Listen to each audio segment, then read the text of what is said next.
dan langsung istighfar. Ketika kita istighfar, Allah tidak butuh waktu yang lama untuk ampuni dosa kita. Dosa, istighfar, langsung dapat ampunan. Kata setan, capek deh. Saya kerja keras, capek-capek, goda dia, malah cepat diampuni Allah. Makanya jangan Bismillahirrahmanirrahim. Assalamualaikum warahmatullahi wabarakatuh.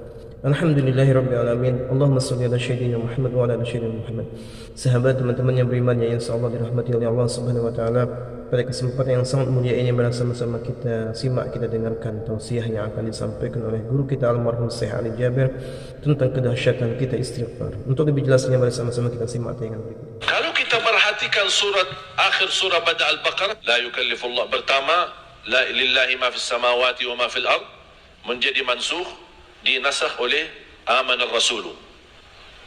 Karena ketika turunnya lillahi ma fis samawati, sahabat beban. Gimana ini kita? Lillahi ma fis samawati wa ma fil ard, wa in tubdu ma fi anfusikum aw tukhfu yuhasibkum bihillah. Apa yang ada di dalam hatimu, kalau kamu keluarkan, kamu sembunyikan, bakal dihisab oleh Allah. Siapa yang bisa mencegah perasaan hati? Siapa yang bisa menolak bisikan kalbu? Tidak ada yang bisa. Pasti ada saja di bisikan kalbu kita. Mungkin kita lagi duduk bersama di majlis, tapi bisikan kalbu beda sama apa yang kita dengar. Siapa yang mampu menolak isi-isi yang baik maupun yang buruk? Makanya ancamannya di ayat itu, kalau kita terang-terangan maupun kita sembunyikan apa yang ada di dalam isi hati kita, bakal dihisab oleh Allah. Bisa sebab hisab, bisa diampuni, dan bisa diazab. Bayangkan, bisa bisikan hati diazab oleh Allah.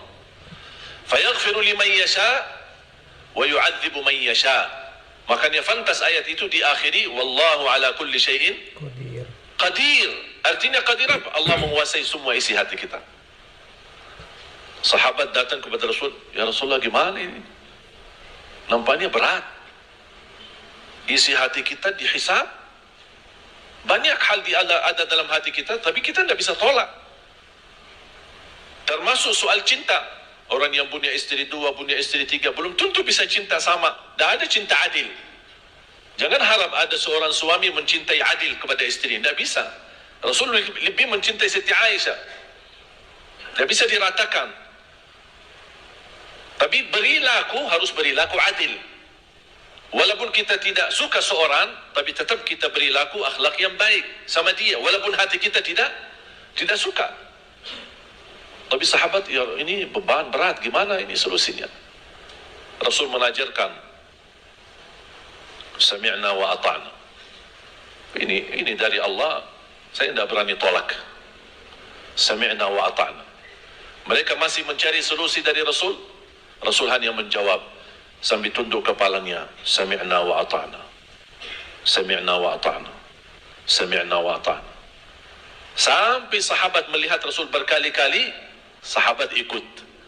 Sami'na wa ata'na. Sami'na wa ata'na. Sami'na wa. Walaupun berat, walaupun terbeban, sami'na wa ata'na. Allah memberikan kasih sayangnya, Allah ringankan hukum itu, terhapus dengan ayat selanjutnya.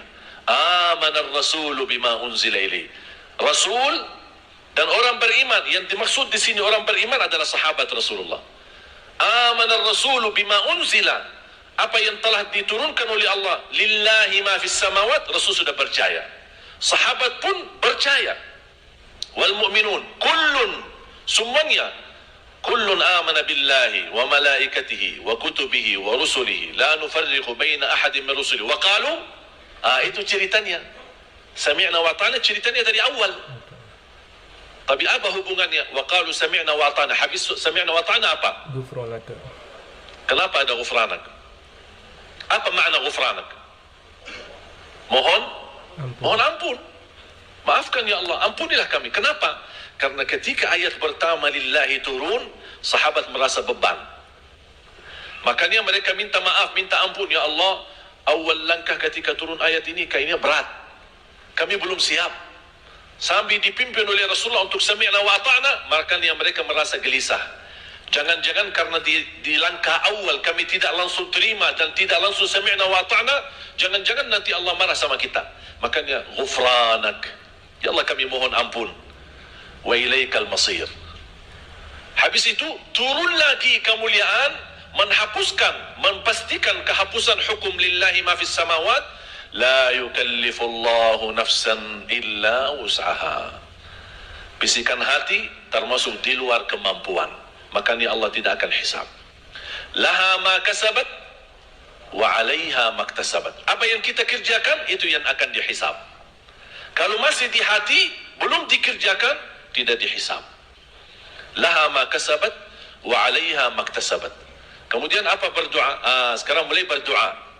Kembali sama dengan surat Al-Fatihah. Apa berdoa? Doanya apa? Rabbana la tu'akhidna in nasina aw akhtana. Allah jawab, qad fa'alt. Sama dengan surat Al-Fatihah. Makanya ketika kita baca ayat itu, setiap langkah doa kita berhenti, karena Allah menjawab kita. Kita rasakan sedang berdialog sama Allah Subhanahu wa taala. Rabbana la tu'akhidna in nasina aw akhtana. Qala Allah qad fa'alt.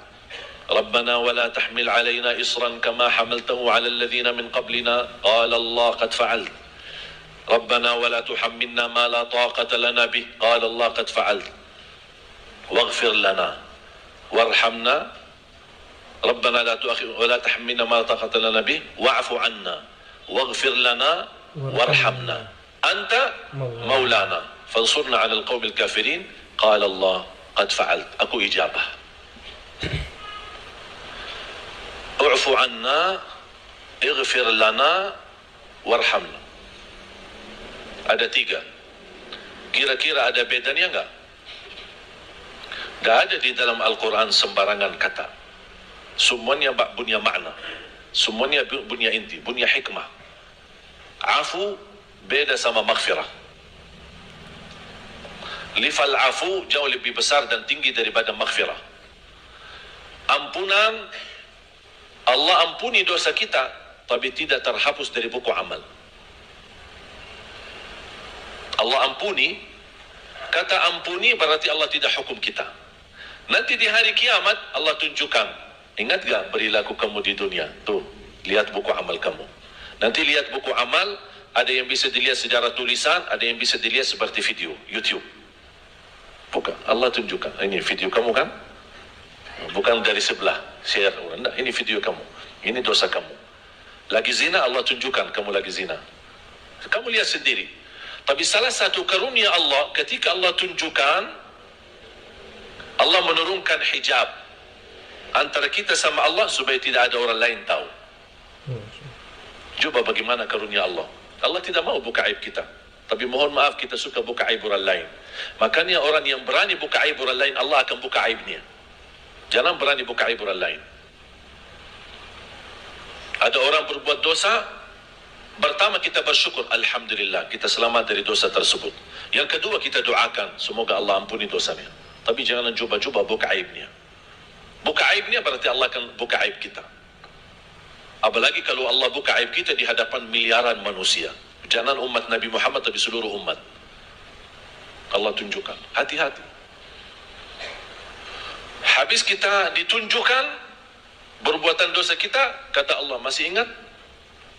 Kalau manusia itu saat itu mengingkari, enggak pernah. Ana enggak pernah lakukan itu. Berani manusia. Sudah nyata-nyata dikasih lihat, oh enggak pernah. Yakin? Enggak pernah. Ada enggak saksi Allah? Ada saksi. Banyak saksi. Malaikat saksi. Tanganmu saksi, matamu saksi, kulitmu saksi, kakamu saksi, kakimu saksi.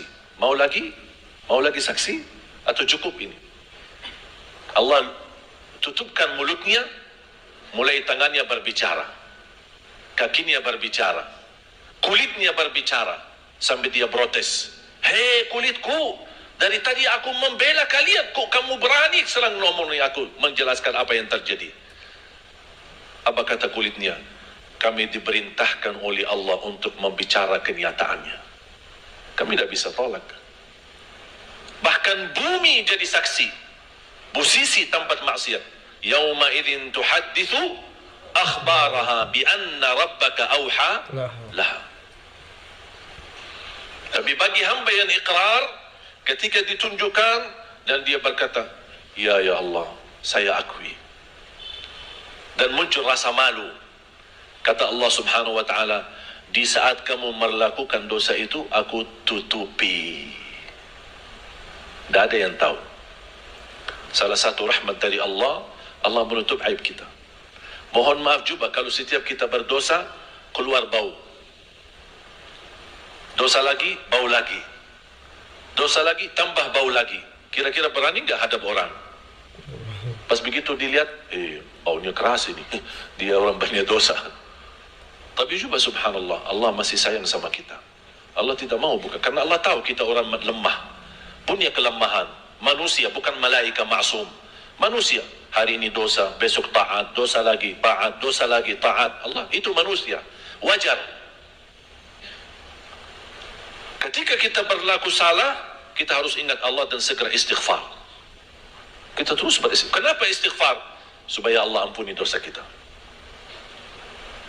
Makanya kata Allah, ingat tak? Ingat ya Allah. Ana malu ya Allah. Kata Allah, di waktu di dunia kamu lakukan, aku tutupi. Dan saat ini aku ampuni. Masuk surgalah.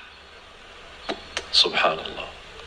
Makanya Allah berfirman di hadis yang qudsi, ya ibna Adam, law balaghat dhunubuka anana as-sama' ثم استغفرتني لغفرت لك على ما كان منك ولا أبالي.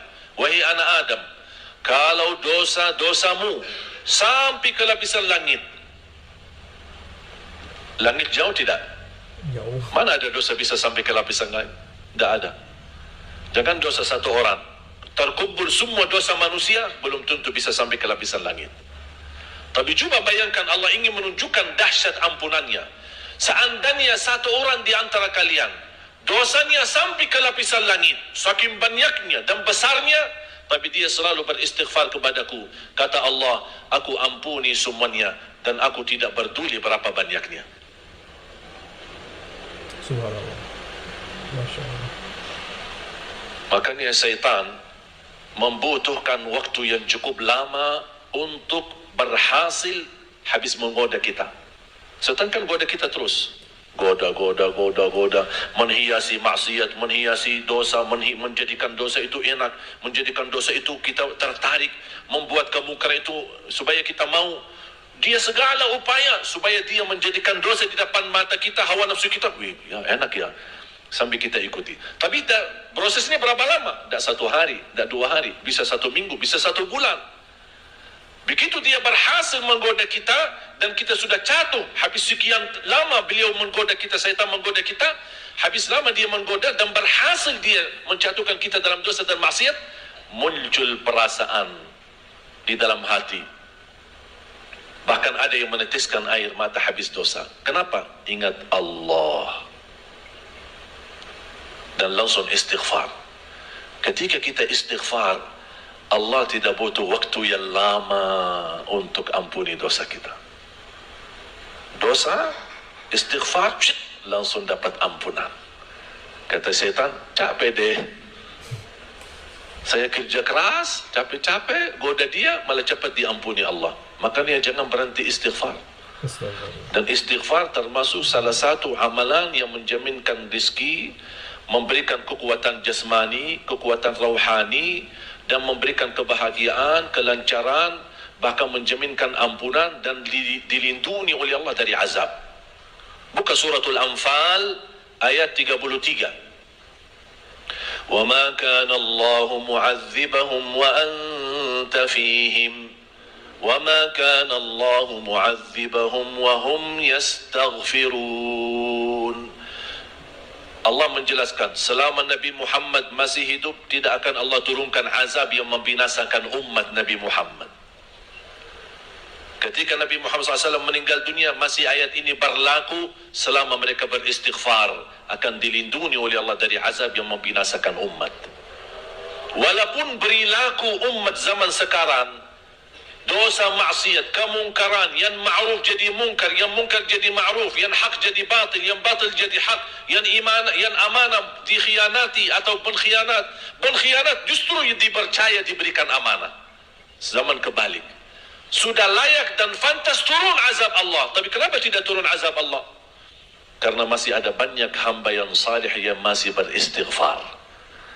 Allah melindungi umat Nabi Muhammad dengan berkatnya Nabi Muhammad dan berkatnya istighfar. Makanya jangan berhenti istighfar.